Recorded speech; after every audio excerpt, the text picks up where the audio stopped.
One of the greatest joy of pioneering this whole movement that we call label under the label of redeeming cultures is the joy of seeing other Pacific Islanders who saw the vision, embrace it, and they became participants in it because it is in their DNA. They love to dance, they love to sing, and they love to celebrate. So it was very natural for these young people to come and participate in it. And as the prototype, the pilot project that we put together began to develop into a fine oil machine, many other young people from the islands in the Pacific were attracted to this because it reminds them of who they are, and they can also maintain their testimony, the Christian testimony. So that was part of the joy of the early days of this whole pioneering process. Like I said, we started in Samoa, then we came back, we went to New Zealand, and we took some teams to Fiji and Tonga, and then we put the main team together and brought it to Hawaii to work in the Hawaiian Islands. And that was a lot of excitement because in the beginning, in the early days, we had this big university campus that has people from all over the world working there. And then we showed up as this group of 26 young people. I think it was 26 of us when we first came to Hawaii. And although it was very small and unknown to a lot of people, we had a vision and we had a calling to continue. So that's how I was introduced to the idea. I produced a video before on why I believe, why I did my YouTube video.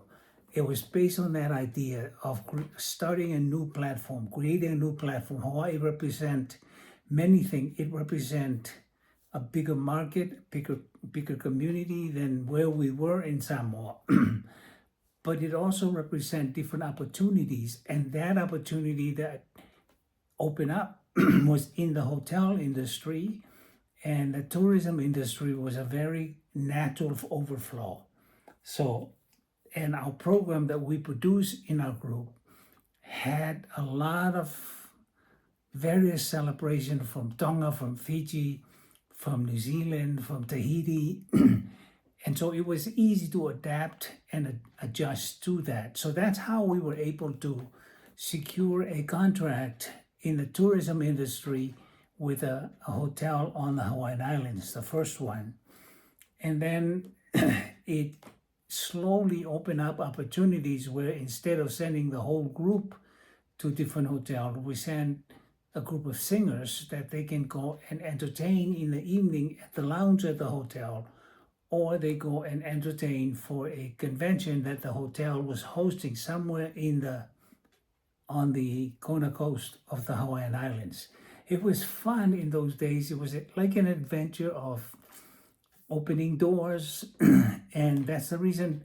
That's the same way I feel about this YouTube channel. It's a new platform that we can tell stories and tell you our own journey. And the beauty of that was we were able to raise up a lot of leaders who desire to do same thing, but they need to go back to their place to be able to do this. We had a leader from New Zealand.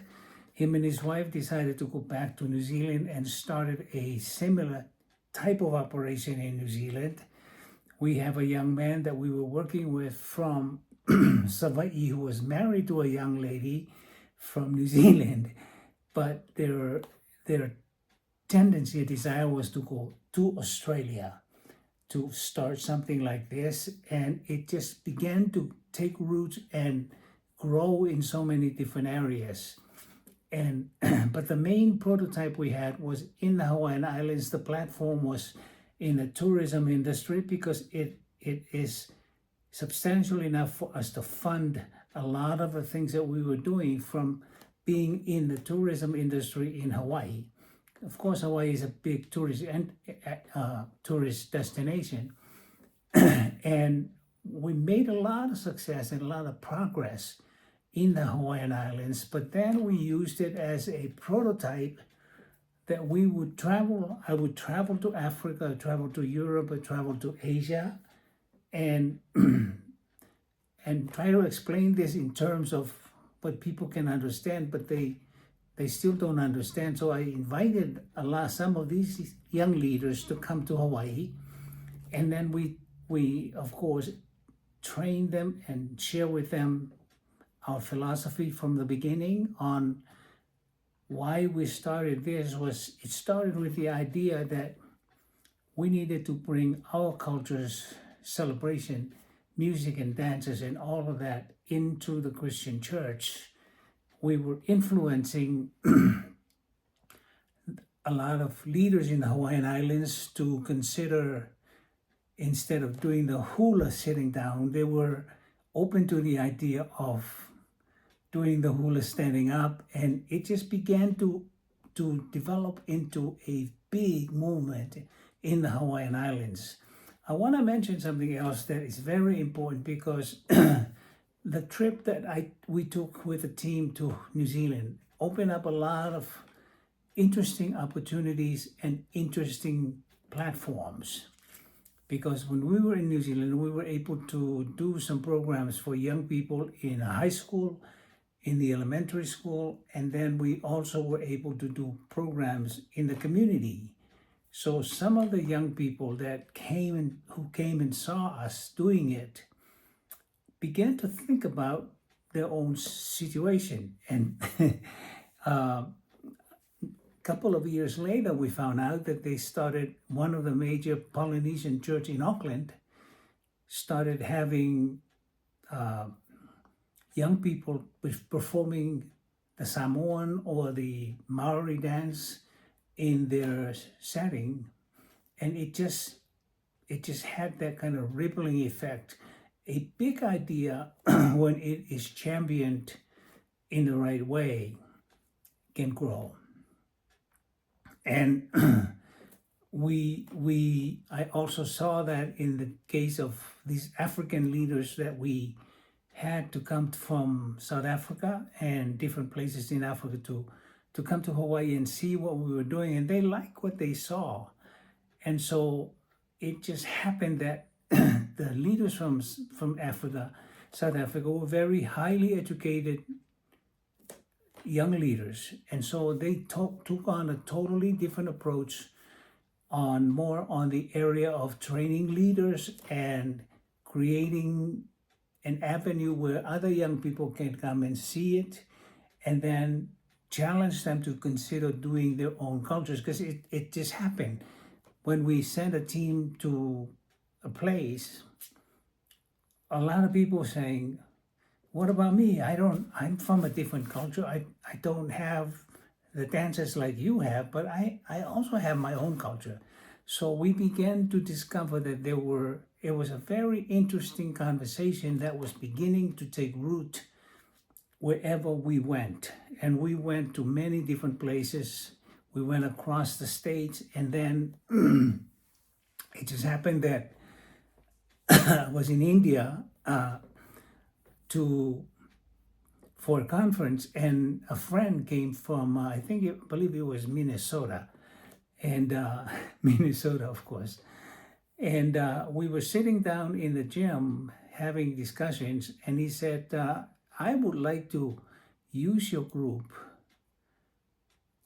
Why don't we partner up and create some, what they call campaigns, or big outdoor meetings, big church meetings where people can come from all different places. And so we form up an agreement, and our teams begin to go with them. And he had a very interesting platform for that, because he used people with weightlifting. I went and joined the power team that they had, breaking bricks and blowing hot water balloons up.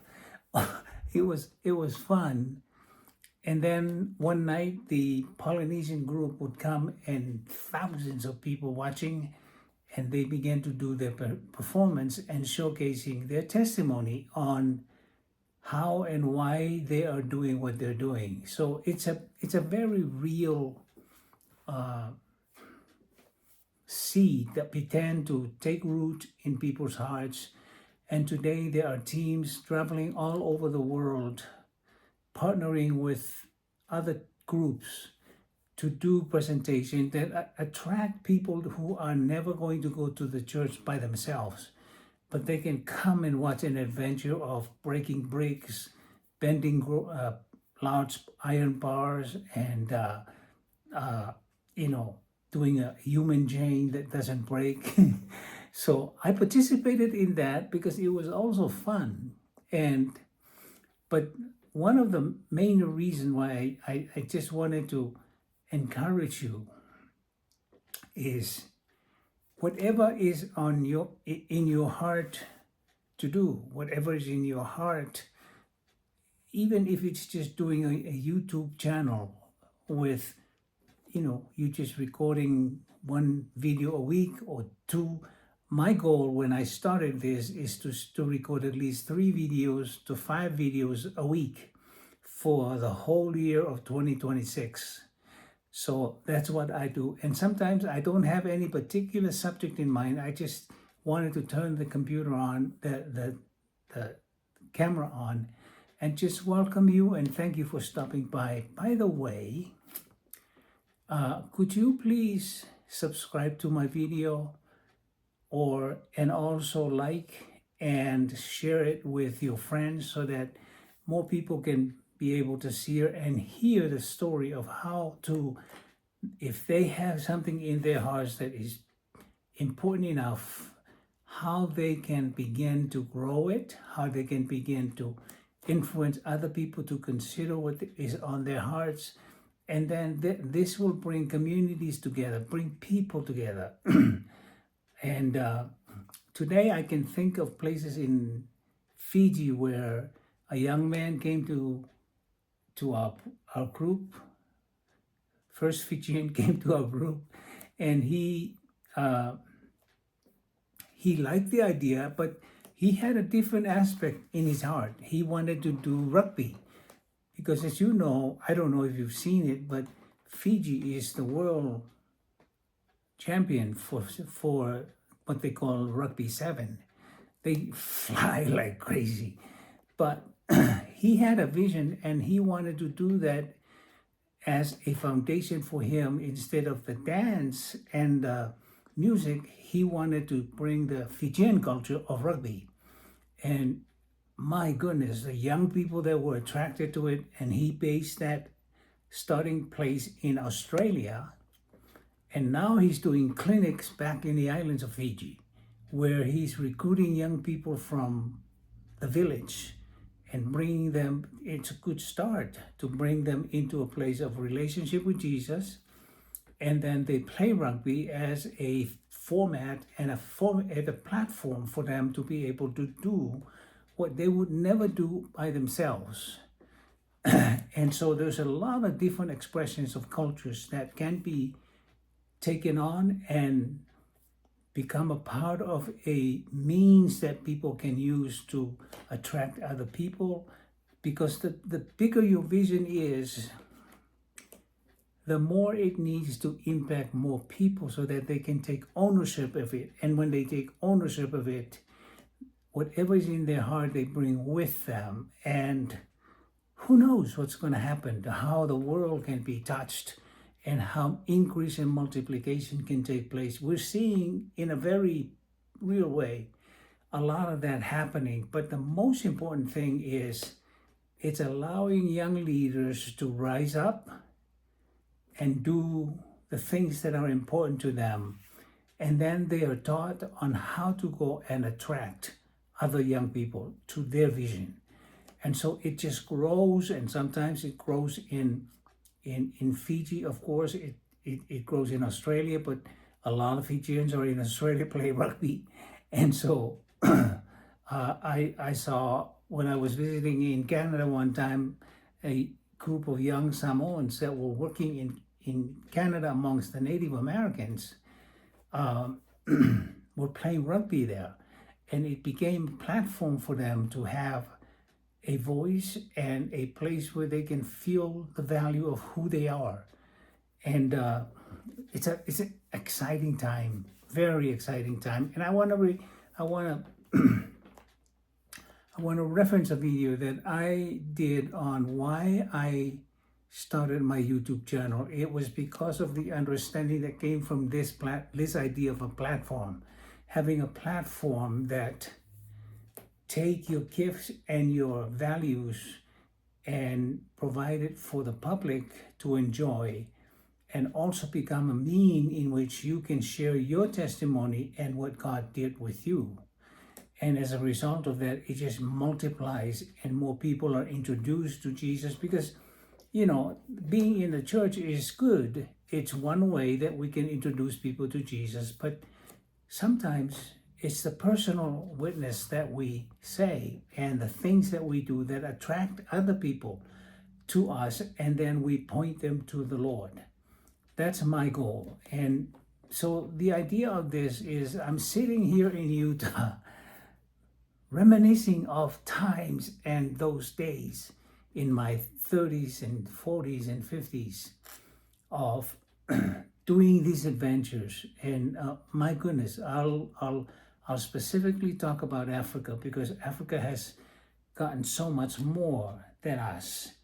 And the ongoing daily, weekly, yearly exposure of these groups of young people who would have never traveled the world on their own, but they have experienced and been exposed to different places around the world because of their talent and their skill set that is rooted in their cultural identity. I wonder how many other people in the world that has a dream, but the dream does not fit the image of the church, but it can fit something that can create a platform that will do just like what the church would do and expand and expose people to the love of God and what God can do when you commit yourself to it. This was the seed of this vision was planted in the question I had in the beginning. Do I have an identity, a cultural identity, or can I find my cultural identity in the church?